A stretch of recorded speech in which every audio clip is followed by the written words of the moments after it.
In a small village, Halloween night arrives with sparkling orange lights. Children run about in spooky costumes while adults prepare for a party in the town square.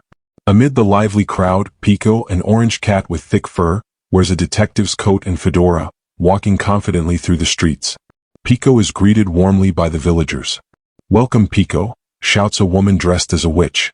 PIKO nods, enjoying the festive atmosphere, but sensing something unusual about this Halloween night. Suddenly, a loud scream cuts through the night. PIKO, who was enjoying a pumpkin candy, runs toward the source. Villagers also rush toward the sound, panic spreading among them. In the town square, a man's lifeless body lies on the cobblestones. A large needle is stuck in his neck and blood starts to pool beneath him. PIKO examines the scene carefully, taking note of every detail. The police arrive at the scene, but they're bewildered. They examine the body but find no clear clues. PIKO realizes that this isn't an accident. It's a murder with a hidden motive. Quickly, PIKO begins investigating the area. His sharp eyes spot a piece of purple fabric near the body. It clearly doesn't belong to the victim, and PIKO believes it's the first clue to solving the mystery. The villagers begin to gather, whispering among themselves. Some try to act calm, but others are visibly anxious. PIKO watches everyone closely, trying to determine who might be hiding something.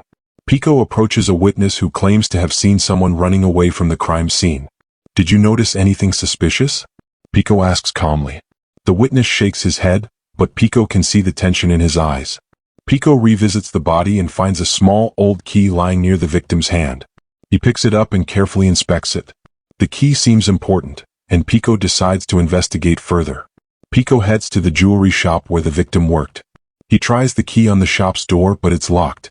The eerie glow of Halloween decorations adds to the atmosphere as PIKO prepares to explore further. Inside the jewelry shop, PIKO meets the owner, a young woman named Eva.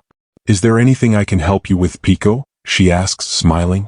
PIKO responds, "I'm investigating the murder. Do you know anything about the victim?" Eva seems increasingly uneasy when PIKO questions her.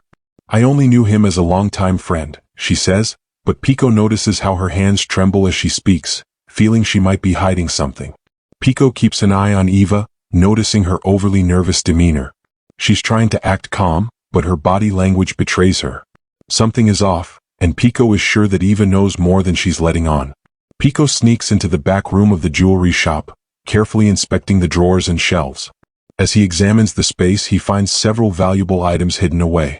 But the room is locked and the key may hold the answers he needs. PIKO visits the victim's modest home. Neighbors tell him that the victim had recently fallen out with someone close to him. PIKO notes the signs of disturbance around the house, confirming his suspicion that something sinister happened here. While going through the victim's belongings, PIKO discovers letters revealing the victim's troubled relationships. He also finds photos of the victim with a woman who might be connected to the case. Following the woman in the photo, PIKO investigates the woman in the photo. He tracks down information about her and soon learns that she is Eva's estranged sister, a fact few knew about. PIKO returns to the jewelry shop and confronts Eva along with her sister. "I know you're both involved in this," PIKO says, his voice calm but firm. Eva looks shocked, and her sister begins to fidget nervously, realizing they can't hide the truth any longer. After some pressure, Eva finally admits her involvement. We were jealous. The victim was going to marry someone else and we felt betrayed. We just wanted him to stop," she says, her voice trembling with guilt. Eva and her sister's plan to frighten the victim went terribly wrong. What started as a scheme to get him to change his mind ended in murder. The two sisters had never intended to kill, but in the heat of the moment, it all went too far. The police arrived to arrest Eva and her sister. "Thank you, PIKO," the chief says. "We would never have solved this without your help." PIKO nods, satisfied that justice has been done. After the case is solved, the villagers return to their Halloween festivities. While the mood is lighter, the memory of the recent crime lingers. PIKO, however, takes a moment to enjoy some pumpkin pie, glad the mystery is behind him.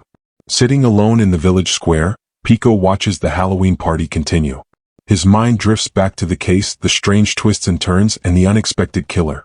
Though the night is quiet, he knows that his work as a detective is never truly done. As PIKO walks home under the moonlight, he hears a rustling behind him. Turning, he spots a shadowy figure approaching. "Looks like there's another mystery waiting for me," he thinks, his detective instincts kicking in once again. A mysterious woman hands PIKO a letter. There's another case that requires your skills, she says.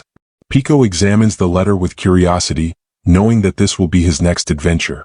He's ready for whatever comes next.